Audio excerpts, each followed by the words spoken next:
heartfelt, extraordinary. Tupac, he was definitely a humanitarian. He definitely believed in the people and doing what he could for people. My name is Ronald Riskie Brent.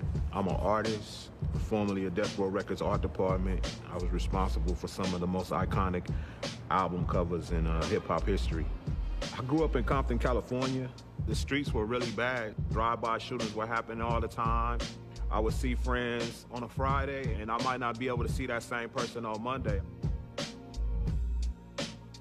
It was important for me to be an artist growing up in Compton because I was able to get away from like some of the gang violence that was going on.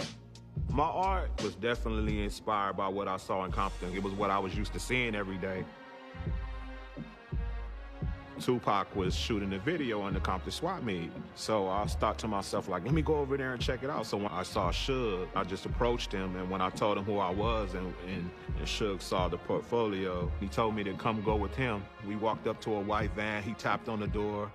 When he opened the door, Tupac was inside. He told Tupac, I want you to check out some of the little homie artwork. When Tupac started looking at my portfolio, I had a picture of Biggie that I had drawn in my portfolio, and he just put his fingers together and he shot at the pages. He was like, boom, boom, why did you draw that? Boom, boom, why did you draw him? Boom, boom, why did you draw that?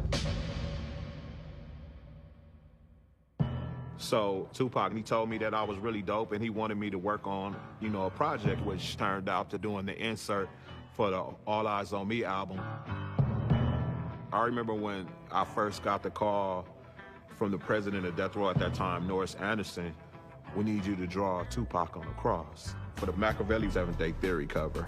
And I said, draw Tupac on a cross? I said, for real? So I started painting on the canvas. Pac looked at it and he was like, oh my God, you actually did it. So from there, he was like, I need you to start doing stuff for my house. He was like, my walls are naked. Once we come back from Vegas, we're gonna start figuring it out. That was the last time I talked to him.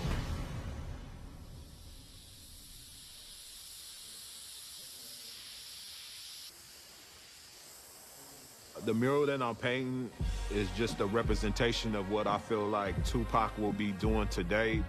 When he said the rose that made it out of the concrete, so many of us have damaged petals, yet we're making it out. In that painting, I want us as roses, I want us to be able to shine with the gift of him by giving us that knowledge that, we can make it out. That's what I took from him being around. I wanted to create a protest. And I know with everything going on, Pac will probably be on the forefront, especially the Black Lives Matter. So in that protest, I just wanted to have people just from different walks of life. It's not just black people, it's not just white people, it's not just Hispanics, because he loved all of us as a whole. So it's a representation of everybody. Everything he did was just so prophetic and just so historic. It's like, you can't deny his legend. I just think if Pac was here today, I think he would still be doing music. I think he would still be taking a stand.